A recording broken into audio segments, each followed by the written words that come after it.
The first person Princess Anne called was not William. It was the king's private solicitor.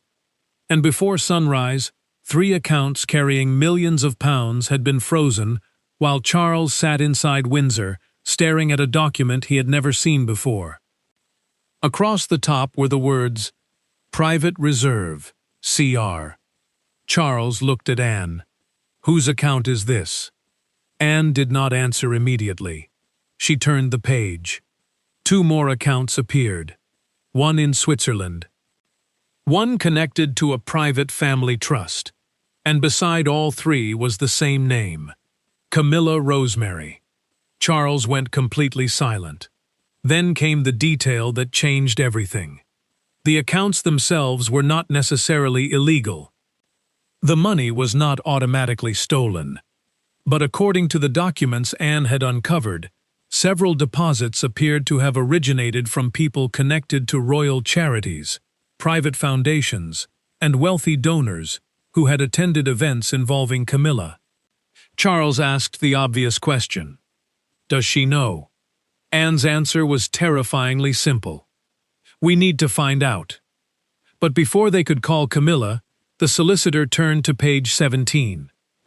He read one transfer reference, then another, then he stopped. Because one account had apparently been created using paperwork that listed the Queen's private household as the beneficiary. The Queen's household had no record of it, and whoever had established the account had been moving money for almost 6 years. Charles stood up. Freeze everything. That one order would eventually shock the entire country.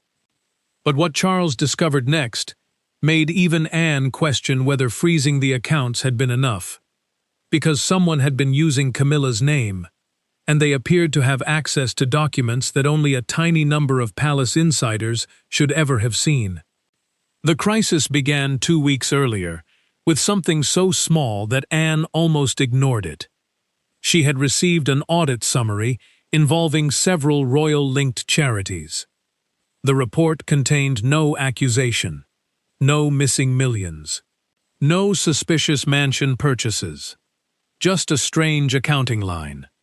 A private donor had transferred £180,000 into something called the Queen's Community Reserve. Anne had never heard of it. She assumed it belonged to Camilla's charitable office. Her staff checked. Nothing. They contacted another department. Again, nothing. Anne asked Camilla's household directly whether the Queen maintained a private reserve for emergency charity funding. The answer was no. That should have ended the matter. Instead, it created the first question. Where did the money go? Anne requested the transfer record. The donor was a wealthy property developer named Jonathan Mercer. He had attended several charitable dinners connected to literacy and domestic abuse programs. Mercer's office said the money had been donated after receiving instructions from a financial intermediary who described the reserve as an approved private fund, supporting causes selected by Camilla. The intermediary provided banking details. The transfer cleared. Mercer received a thank you message weeks later. Anne asked to see it. The message looked official. Royal-style formatting. A crest-like design. Careful language. A signature line reading, Office of Her Majesty the Queen. There was one problem. Camilla's office had never sent it. Anne immediately stopped treating the situation as a clerical error. She asked how many donors had received similar instructions. At first, Mercer's office knew of none. Then another donor appeared. A media executive.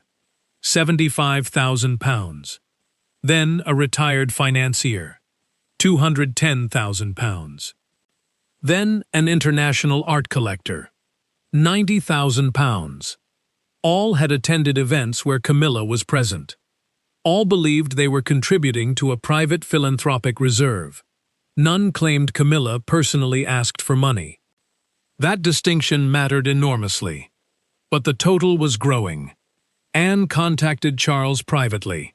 He initially believed someone had created a fraudulent charity. Anne said, "Perhaps." Then she placed another document in front of him. The banking recipient was not called Queen's Community Reserve officially. The legal account name was CR Private Holdings No. 2. Charles asked what CR meant. Anne said nobody knew.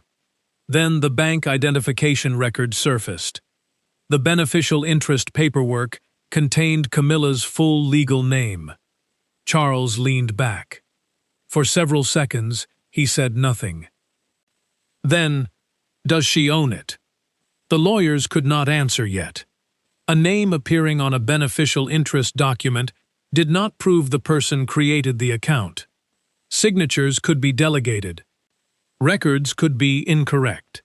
Trust structures could list beneficiaries without direct management. But Charles understood how explosive the discovery could become. A secret account. His wife's name. Donor money. No public record. If the story leaked before they understood it, the conclusions would be immediate. Camilla had hidden donations.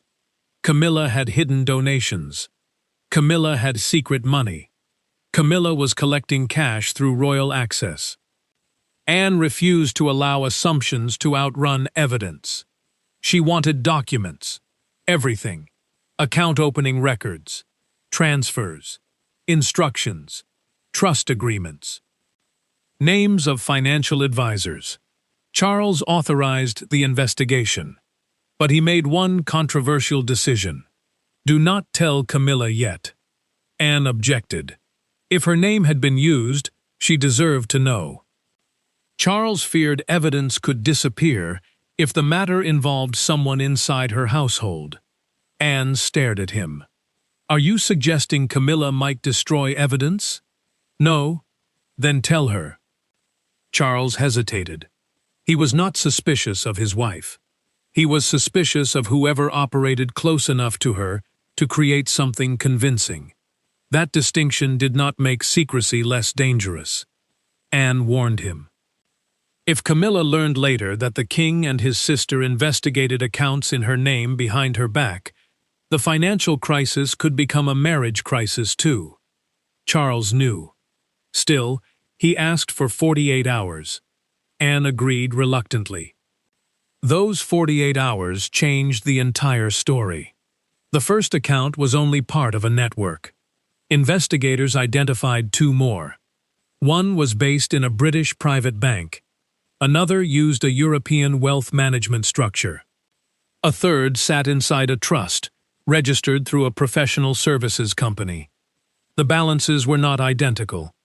One held approximately £1.3 million. Another had received and distributed nearly £2 million over several years. The third held less cash but controlled investments. The combined flow was large enough that Charles stopped asking whether this was simply somebody's small, fraudulent side operation. Anne asked where the money ultimately went. The answer was complicated. Some had genuinely reached charities. That was the strangest part. Money left the accounts and went toward literacy programs, animal welfare groups, domestic abuse services, arts organizations, community projects. If someone was stealing, why send so much money away? Then investigators found expenses, consultancy fees, event management, private travel, legal bills, hospitality, relationship development. Anne hated that phrase. She asked what it meant. Nobody could tell her. Then a £320,000 payment caught her attention. Recipient: Marlowe Advisory Partners. Anne requested ownership records. The company belonged to a man named Sebastian Marlowe. He had worked around royal charitable circles for years. Not as a palace employee, as an outside fundraising consultant. Charles recognized the name immediately. Camilla had met him. So had Charles. So had William. Marlowe specialized in connecting wealthy donors with philanthropic projects. He hosted dinners, introduced foundations, advised charities on major gifts. Nothing inherently suspicious. Then Anne found his contract. It gave Marlowe Advisory Partners a percentage-based facilitation fee on some donations routed through the private reserve. That transformed the situation. Royal Charitable Access appeared to be generating commission for a private consultant. Charles became furious. He asked who approved the contract. A signature appeared at the bottom. C.R. Parker, Camilla's maiden surname. Charles stared at it. Anne did not. She already knew something was wrong. Camilla almost never signed official financial documents that way. Why would she suddenly use an old surname on a private agreement? The signature looked plausible, perhaps too plausible. Anne asked for comparison samples. A handwriting specialist found inconsistencies. The letter C curved differently. The final stroke was unusual. The pressure pattern did not match normal signatures. Not definitive proof of forgery. Enough to raise serious doubt. Charles finally said, "Tell her." Camilla was summoned to Windsor. She believed the meeting concerned schedules. When she entered, Anne was already sitting beside two lawyers. Camilla stopped. "What happened?" Charles showed her the first account. Camilla read the page. Her expression changed. She asked what she was looking at. Charles said, "An account apparently connected to you." Camilla laughed once, not because it was funny, because the claim seemed absurd. "I don't have this." Anne asked whether she knew the name Queen's Community Reserve. "No." "C.R. Private Holdings?" "Number, Marlowe Advisory Partners?" "Yes." That was the first connection. Camilla knew Sebastian Marlowe. He had helped several charities meet donors. She believed he was reputable. Had she authorized him to create private fundraising accounts? Absolutely not. Had she signed an agreement as C.R. Parker? Camilla stared at the signature. No. Charles watched her carefully.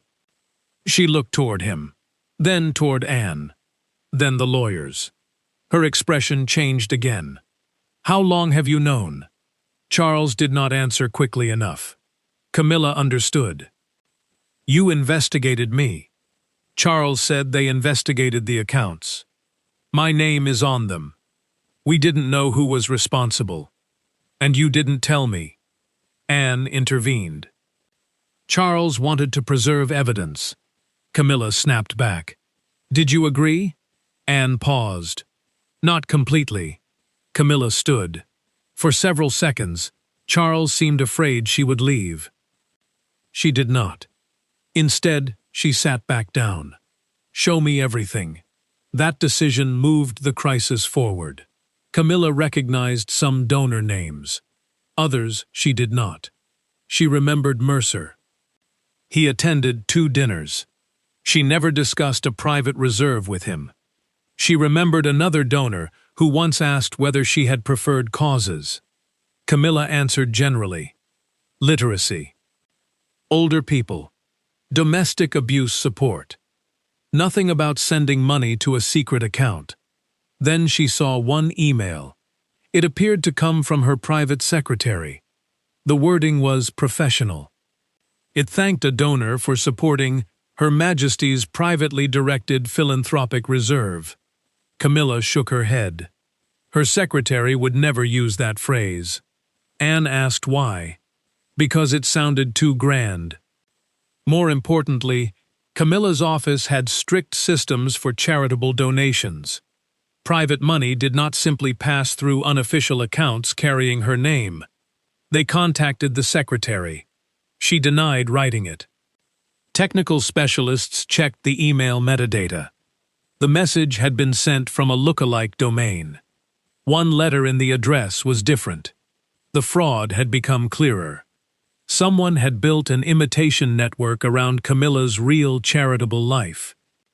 But that created another terrifying question. How did they know which donors to target? The donor list was not public. Some names appeared only on private guest schedules. That meant someone had access to palace information. Anne looked toward Charles. Camilla looked toward her secretary. Nobody spoke. The investigation widened. Staff access logs were reviewed. Charity invitation databases were checked. Outside event planners were examined. One name appeared repeatedly: Sebastian Marlowe. His firm had helped organize donor introductions around several events. He had legitimate access to names. Not all of them, but enough. Charles ordered his lawyers to contact Marlowe. They discovered his office had closed unexpectedly that morning. Staff had been sent home. Marlowe's phone went unanswered. Anne hated coincidences. She asked whether anyone had informed him about the investigation. The bank had. Due process required contacting account administrators after restrictions were placed. Marlowe knew. Now he was gone. Camilla looked toward Charles. Freeze everything. Charles almost smiled despite the tension. He had already done it. All known accounts connected to the questionable structure were frozen pending review. Payments stopped. Transfers stopped. Investment movements stopped. That was the action that would eventually shock Britain. Because Charles did not merely distance himself from the scandal. He authorized investigators to examine every financial arrangement carrying Camilla's name, including accounts connected to her legitimate household.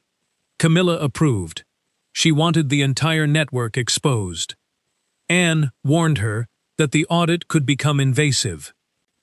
Camilla replied, "Good." If someone had hidden behind her name, she wanted no unexplored corner left. Then investigators found another document. This one was not forged. It was real. Camilla had signed it 3 years earlier.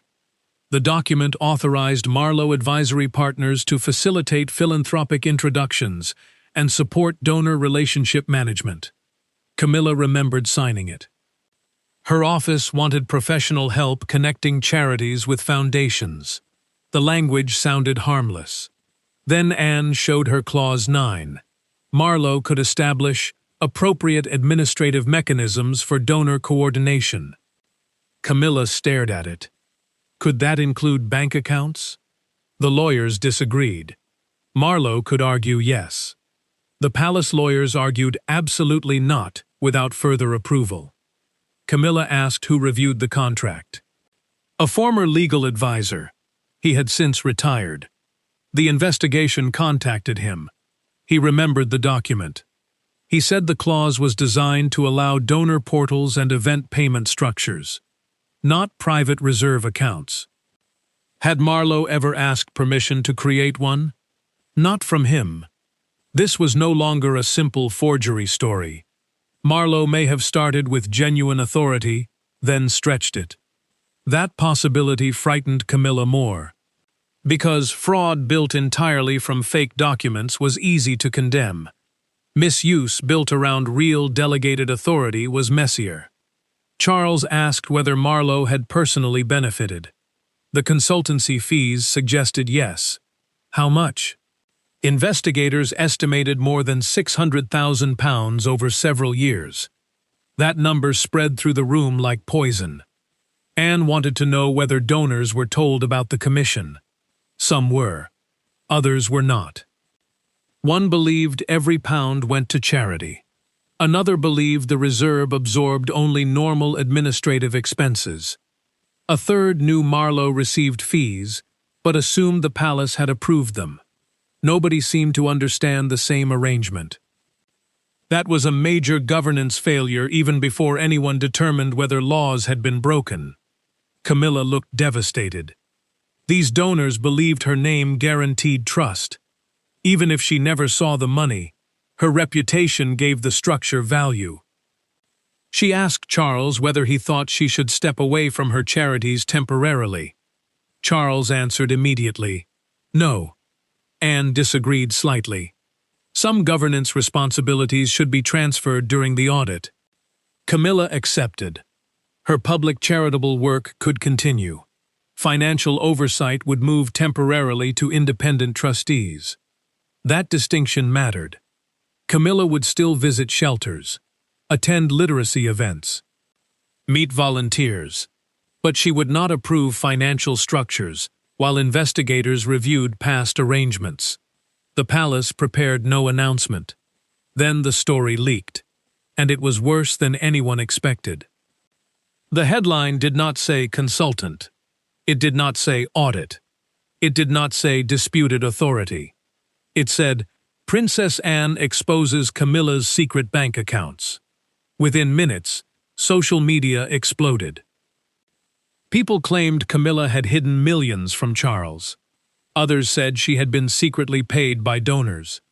One post claimed Anne personally discovered offshore accounts containing royal charity money.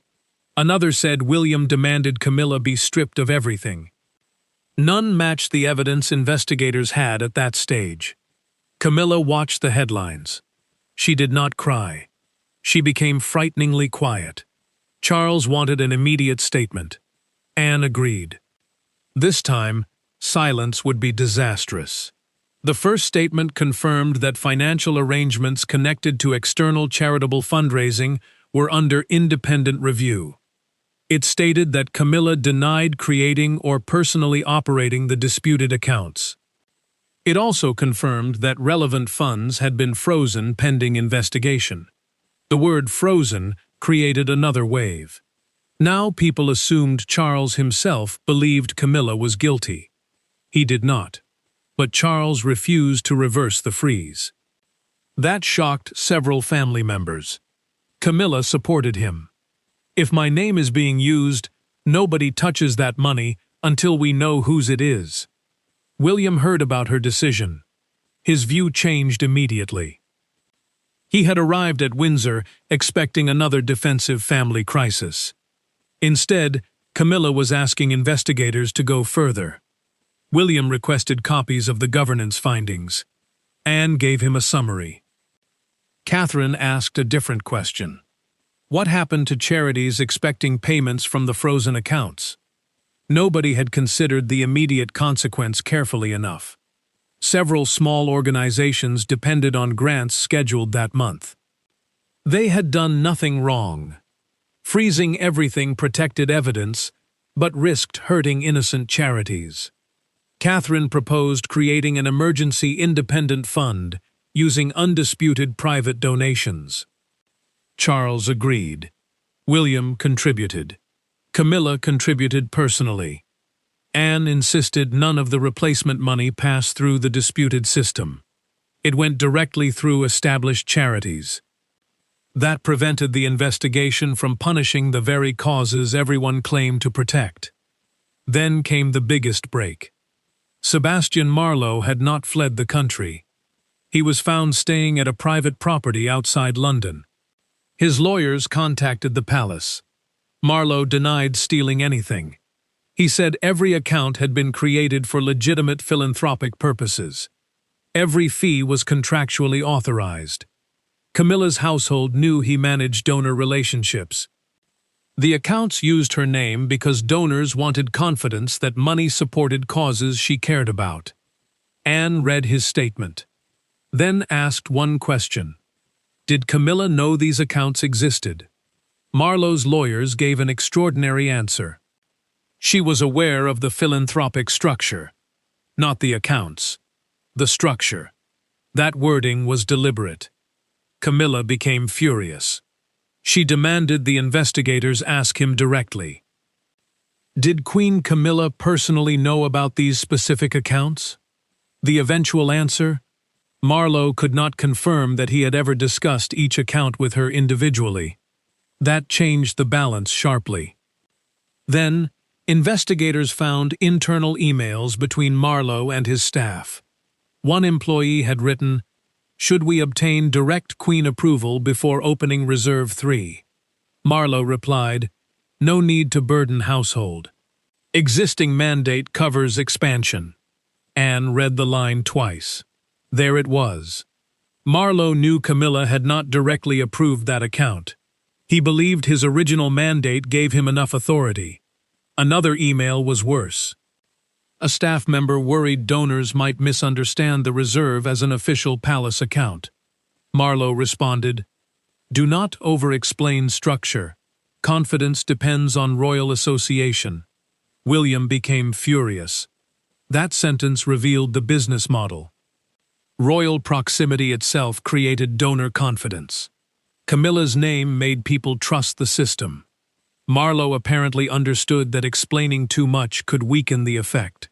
Charles ordered all palace cooperation with Marlowe terminated. Anne reminded him the independent investigation still needed to determine whether contractual or criminal misconduct had occurred. Charles said he did not need to wait for that conclusion to stop working with the man. Camilla agreed. Then investigators found something nobody expected. Not all the money had been handled badly. Several major donations had produced extraordinary charitable results. A literacy program expanded into dozens of communities. A domestic abuse organization opened new support centers. An animal welfare program survived a funding crisis. The structure was ethically messy. The outcomes were sometimes genuinely good. That made the story harder. Marlowe argued this proved the system worked. Anne rejected that completely. Good outcomes did not erase bad governance. If donors were misled about fees or account status, charitable success did not make the process acceptable. Camilla agreed. She told Charles she wanted every donor contacted. Not only major ones. Everyone. Tell them where their money went. What fees were charged. Which charities received funds. If someone had been misled, offer restitution from recovered administrative balances where legally appropriate. Charles asked whether that could expose the scandal further. Camilla said, "It is already exposed." That answer impressed Anne. The donor review produced another reversal. Most donors did not believe Camilla personally deceived them. Many had barely interacted with her. Their relationship was with Marlowe. Several said his firm repeatedly used phrases like "the Queen's preferred causes" and "Her Majesty's private philanthropic priorities." Those statements may have been technically based on Camilla's publicly known interests, but they sounded far more official. One donor said he assumed Marlowe was basically part of the palace. He was not. Another believed fees were standard palace administrative costs. They were private consultancy charges. The pattern became clear. Ambiguity had been profitable. Not necessarily a dramatic secret theft. Something subtler. People allowed outsiders to assume more royal authority than truly existed. Anne had seen this pattern before. Access became implication. Implication became trust. Trust became money. Then everyone claimed nobody had technically lied. She was furious. William asked what Charles intended to do about the wider system. The king's answer shocked even Anne. He ordered an immediate ban on percentage-based fundraising commissions for any outside consultant working with causes using royal association. No more. If an advisor helped charities raise £10 million, they could not receive a hidden percentage simply because the royal name made fundraising easier. Fixed transparent fees only. Every donor had to know whether they were giving directly to a charity, a foundation, a trust, or an intermediary. No royal-style branding on outside financial vehicles. No vague, private reserve language. And no account could use a royal's personal name without direct written approval from the royal household and independent legal review. The reform went far beyond Camilla. William's charities, Catherine's, Anne's, Edward and Sophie's, future royal projects, everyone. William supported it completely. Camilla did too. That was what shocked Britain once the reforms became public. Charles did not protect his wife by burying the investigation. He expanded the rules across the entire royal family. Some commentators called it humiliating for Camilla. Others saw something more complicated. If Charles created a Camilla-only restriction, it would look like punishment. By making the rules universal, he acknowledged the vulnerability belonged to the institution itself. Camilla had been the person whose name exposed it. She was not the only person whose name could have been exploited. Then another surprise came. Anne requested her own charitable accounts be audited under the same standard. Charles asked whether that was necessary. Anne said yes. If she was exposing weak governance around Camilla, she wanted nobody later claiming Anne's own structures escaped scrutiny. William volunteered next. Catherine followed. Within weeks, nearly every major royal-linked charitable structure faced review. Most were fine. Some needed improvements.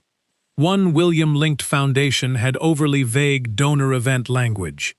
A Catherine-connected project used an outside consultant contract that lacked clear conflict of interest provisions. An organization associated with Anne had outdated financial controls. Nothing matched the Marlowe network, but the audit demonstrated the problem was not one evil queen surrounded by secret money. Royal charities had grown into complicated ecosystems. They needed modern oversight.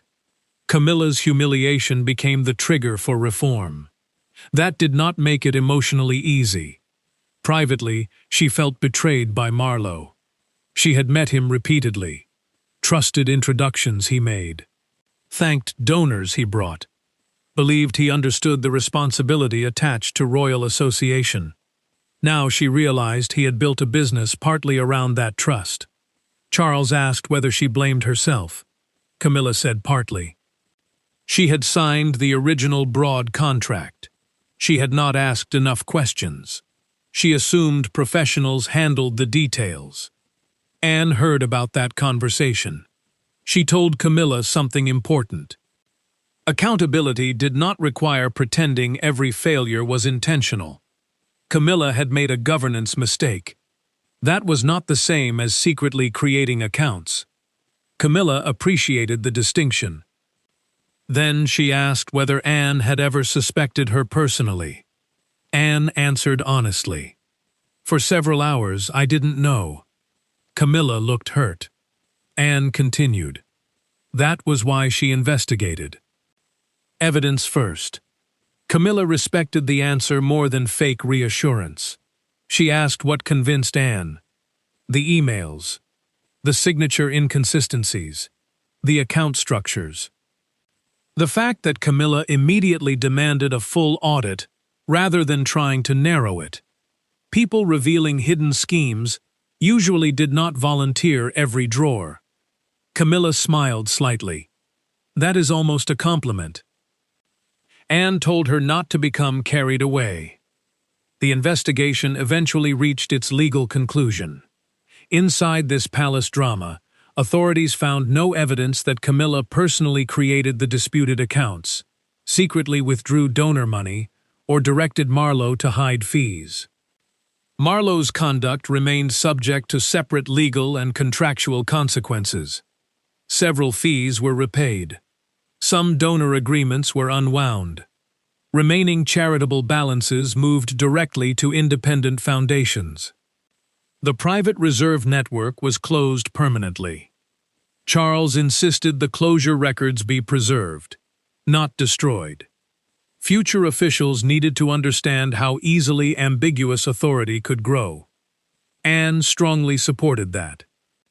The most remarkable moment came months later, when Camilla returned to the same literacy organization that had benefited from one of the disputed funds. Advisors worried about the appearance. Camilla insisted on going. She met teachers, volunteers, children. Nobody discussed secret accounts during the program. Then a journalist shouted a question outside. "Did you know about the money?" Camilla stopped.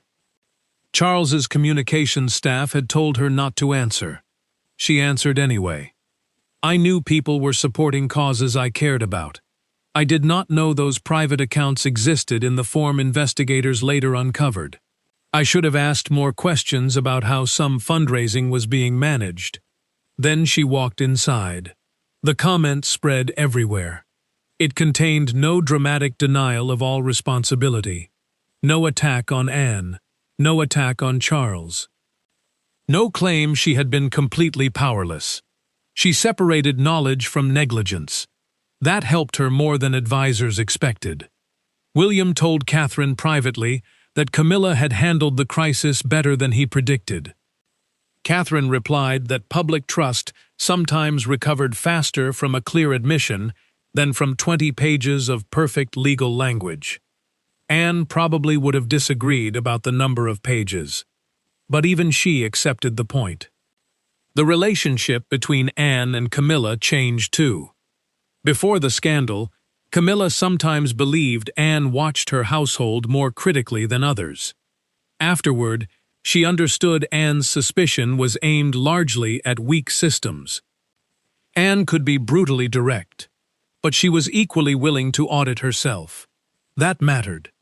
Camilla eventually joked that if Anne ever appeared carrying another bank statement, she would leave the country. Anne replied that leaving the country would only make the accounts look more suspicious. Camilla laughed. Charles did too. Months earlier, nobody would have imagined laughter around the subject. Charles faced his own criticism. Why had he kept Camilla uninformed for 48 hours? He eventually admitted privately that Anne had been right. The secrecy was unnecessary. He feared evidence tampering even though he had no specific reason to suspect Camilla. His instinct as king overrode his instinct as husband. Camilla did not forget, but she accepted the explanation. Then she made him promise something. If another account ever appeared with her name on it, tell her before half the family. Charles said he hoped there would never be another. Camilla told him that was not the point. He promised. The reforms survived long after the scandal faded. Every royal charity now received clearer donor disclosures. Outside consultants had stricter authority limits. Account creation required multiple approvals. Email domains were verified. Donors received direct confirmation from registered organizations rather than intermediaries. Annual independent audits became routine. Anne insisted on surprise reviews too. Nobody enjoyed those. That probably meant they were useful. The title said Princess Anne exposed Camilla's secret bank accounts, and what Charles did shocked Britain. The hidden truth inside the palace drama was much more complicated. The accounts existed. Camilla's name appeared on them. Donors believed they were supporting causes associated with her. But investigators uncovered no evidence that Camilla secretly created the accounts to hide personal wealth. Instead, an outside consultant had used broad delegated authority, royal association, vague language, and weak oversight to build a financial structure around charitable fundraising. Some documents appeared improperly signed. Some permissions had been stretched. Some donors misunderstood where their money was going. Large fees were collected. Yet substantial money also reached genuine charities. That mixture was precisely why the problem survived so long. It did not look obviously criminal from the outside. Good work was happening. People were being helped. Donors were pleased. Camilla saw charities receiving support. Marlowe's company earned money. Everyone could point toward something positive. Nobody stopped to ask who controlled the machinery underneath. Anne asked. That was what changed everything. She followed one unexplained £180,000 transfer. Then another. Then another. 3 accounts appeared. A trust appeared. Marlowe appeared. And eventually the palace discovered that Camilla's reputation had become a financial asset inside a system she did not fully understand. Charles's response became the real turning point. He could have protected Camilla by closing the investigation quietly. Instead, he froze the accounts. He widened the audit. He allowed his own son, sister, wife, and wider royal family structures to face the same scrutiny. He banned hidden percentage fundraising arrangements. He separated royal association from private financial authority. And he insisted that no charitable consultant would ever again be able to make donors wonder whether they were giving to a royal, a charity, or a private business. Camilla initially felt humiliated. Later, she became one of the strongest supporters of the reforms, because she understood what had nearly happened. If the accounts had remained undiscovered for another decade, history might simply have recorded them as hers. Signatures, bank records, her name, donor letters. People could have concluded she created everything. Anne's investigation did something uncomfortable, but ultimately protective. It found the truth while Camilla could still answer questions. That became the strange irony. The woman supposedly exposed by Anne eventually realized Anne had also prevented a much darker interpretation from surviving. At a later family meeting, Camilla asked Anne why she had not called her immediately when she found the first account. Anne replied, "Because one strange account proves nothing." Camilla asked what made her continue. "The second one." Camilla laughed. Then she asked what Anne would have done if the evidence had eventually pointed directly toward her. Anne did not soften the answer. "The same thing." Camilla nodded. That was exactly what she expected. And somehow, that honesty made the relationship easier. The royal family survived another scandal that began with a dramatic question. Secret accounts? The answer was yes. Secret wealth belonging personally to Camilla. The evidence did not support that. A hidden system using royal association? Yes. Weak oversight? Absolutely. Private consultants benefiting financially? Yes. Charities genuinely receiving help? Also yes. The story refused to fit neatly into innocence or villainy. That was why it mattered. Because the most dangerous problems inside powerful institutions were not always the ones where everyone knew something was wrong. Sometimes they were the ones where enough good things happened that nobody examined the bad structure supporting them. Anne examined it.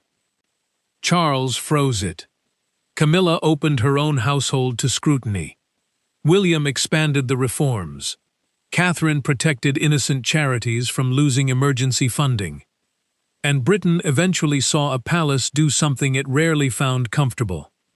Admit that a system connected to royal influence had failed before anyone could prove a royal personally intended it to fail. Months later, the 3 accounts were finally closed. The remaining balances were transferred to independently governed charities. The account names disappeared. No CR private holdings. No Queen's Community Reserve. No mysterious donor vehicle. Just registered organizations with published accounts. Anne received the final closure report. She read every page, then sent 1 copy to Charles, 1 to Camilla. Camilla opened hers. On the front, Anne had written only, "Finished." Camilla called her. "Is it really?" Anne answered, "The accounts are. The wider lesson was not." And that was the final shock behind Charles's decision. He did not treat the scandal as one embarrassing chapter to bury. He turned it into a warning. Royal names attracted trust. Trust attracted money.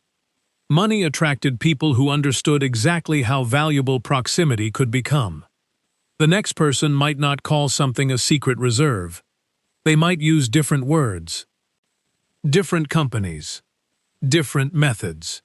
The only real protection was making sure prestige could never substitute for transparency. For Camilla, that truth arrived painfully. For Charles, it arrived personally. For Anne, it began with 1 line in an audit nobody else thought looked important. And had she ignored it, The palace might never have known just how much money was moving beneath the Queen's name without the Queen understanding the system carrying it.